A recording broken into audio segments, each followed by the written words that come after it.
Assalamualaikum warahmatullahi taala wabarakatuh. Bismillahirrahmanirrahim. Ini sebenarnya adalah posting cuba-cuba. Actually dah lama Kak Izzat plan nak buat recording tentang setiap bab dalam buku Semusim Tanpa Dia. So hari ini Kak Izzat hanya nak beri pengenalan tentang buku ini. So buku ini ditulis oleh Kak Izzat sendiri pada tahun 2019. Buku ni sebenarnya siap dikarang pada tahun 2019, tapi waktu tu belum masanya lagi, dan kita dah hantar kepada Bonda Noor, dan Bonda Noor menilai dan meminta Kak Izzat buat pembetulan, sehinggalah maknanya tahun 2021 Alhamdulillah buku ini direzekikan untuk diterbitkan. So basically buku ini diterbitkan oleh Bonda Noor Resources.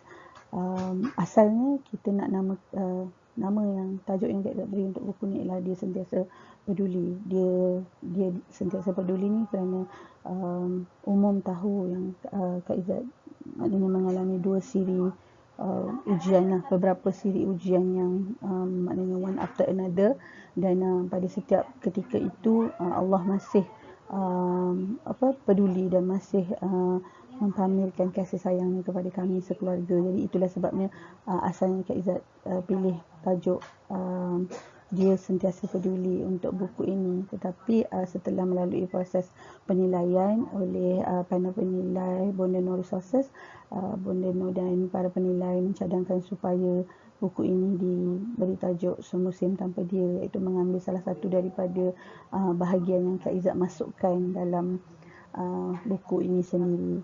So buku ini tentang apa? Buku ini tentang umum tahu kejadian yang telah menimpa kami lah sekeluarga pada tahun 2018, iaitu kami terlibat dengan kemalangan di Sandakan Sabah. Jadi di dalam buku ini adalah catatan-catatan yang Kak Izzat tuliskan selama maknanya dalam tempoh mendapatkan rawatan di hospital Queen Elizabeth, dan juga pemulihan selepas pembedahan lah. Dan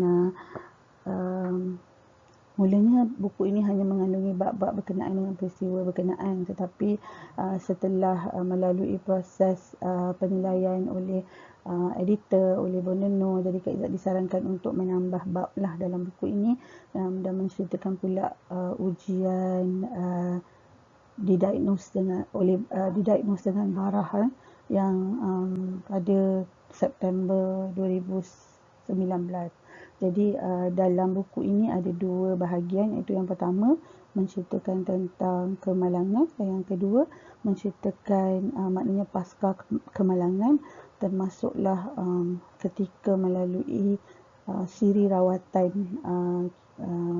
barah lah, maknanya kemoterapi dan pemeriksaan-pemeriksaan lain. So buku ini ada 33 bab, panjang.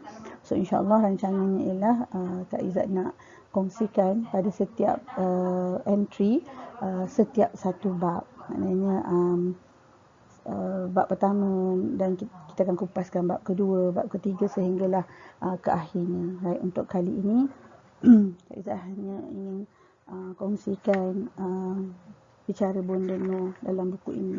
So dalam buku ini Bonda Noor ada menuliskan tentang macam mana bila Kak Izzat dapat tawaran untuk berpindah ke Sabah tu, memang Kak Izzat terus antara individu-individu yang Kak Izzat kontak lah untuk bagi tahu yang Kak Izzat dapat pindah ialah Bonda Noor sendiri. Jadi Kak Izzat maklumkan yang Kak Izzat akan berhijrah ke Sabah dan minta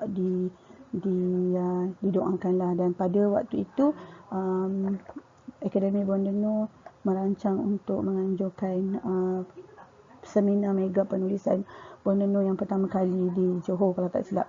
Tapi waktu tu memang awal-awal lagi Kak Izzat memang kata Kak Izzat tak boleh nak attend lah, sebab Kak Izzat pindah ke Sandakan pada bulan September, dan bulan September, bulan Oktober tu masih lagi maknanya macam berulang alik ke Semenanjung, sebab ada menghadiri kursus lah, menghadiri bengkel. Jadi terlalu kerap terbang balik, pergi balik. Jadi pada tarikh yang dijangkakan berlakunya seminar tu, memang Kak Izzat minta excuse lah daripada Bonda Nur, tidak menyertai kerana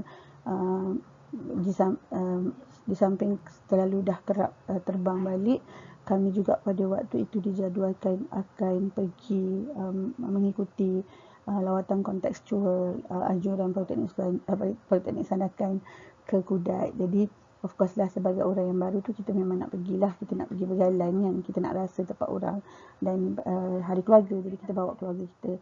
So memang daripada awal tu memang dah cakap dekat Bonda Nur lah yang tak boleh nak attend seminar penulisan Mega Bonda Nur ni. Jadi bila family Akademi Bonda Nur ni berbincang tentang perancangan masa program, apa cenderahati yang nak diberi kepada peserta-peserta ni, kita ni yang jauh ni memang terasa macam ya Allah, macam dah lah janganlah bakar lagi, janganlah tunjuk lagi. Memang masa tu memang adalah rasa macam dah lah. Lepas tu ada macam bila dia orang kongsi buku nota, Kak Izzat ingat lagi masa tu buku nota, and then Kak Izzat ada menyampuk di grup cakap Kak Izzat nak juga. Lepas tu Rukayah kata orang yang datang je boleh dapat. Masa tu memang kecil hati lah, macam kalau sampainya hati cakap macam tu dekat Kak Izzat kan, mentang-mentang lah Kak Izzat tak boleh datang.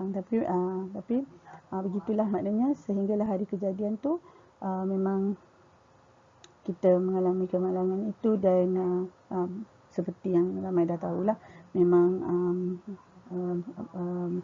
ada kemalangan jiwa. 5 orang meninggal dunia, 3 orang rakan, termasuk suami Kak Izzat dan juga anak seorang sahabat meninggal dunia lah pada waktu itu. Dan pada ketika bila Kak Izzat dah sedar tu, memang seperti mana salah seorang individu yang Kak Izzat ingin hubungi dan Kak Izzat ingat semasa kemalangan itu, tentulah guru penulisan Kak Izzat sendiri, sebab Kak Izzat nak kata-kata semangat dari dia. Jadi bila sebaik saja Kak Izzat dah dapat telefon Kak Izzat semula, dah boleh berhubung dengan kawan-kawan tu, memang Kak Izzat hantar mesej kalau tak silap kepada Bonda Nur, dan Kak Izzat maklumkan yang Kak Izzat memang nak bercakap dengan Bonda Nur, dan Bonda Nur menelefon Kak Izzat lah di WhatsApp dan memberikan kata-kata semangat, Alhamdulillah. Dan sehinggalah akhirnya kami melalui siri rawatan selama 1 bulan lebih lah di Hospital Queen Elizabeth. So rasanya untuk kali ini Kak Izzat kongsikan dulu kata-kata Bonda Nur itu dalam prakata Bonda Nur itu dalam buku Semusim Tanpa Dua. InsyaAllah pada entry yang lain kita akan sambung dengan bab-bab yang lain pula. So ikuti, jangan lupa ikuti, sebab sebenarnya niat untuk berkongsi bab-bab ini datang bila Kak Izzat terfikir mungkin ada orang tak boleh nak baca buku ni. Jadi dengan mendengar perkongsian Kak Izzat dan kupasan Kak Izzat tentang setiap bab tu, mungkin boleh membantu kawan-kawan untuk lebih masuklah dalam cerita tu dan faham. So untuk kali ini rasanya itu sajalah. Ini lebih kepada macam entry percubaan. So doakan supaya Kak Izzat istiqamah berkongsi lagi kisah-kisah di sebalik bab-bab yang seterusnya. So itu sajalah. Salam jemaat. Assalamualaikum warahmatullahi taala wabarakatuh.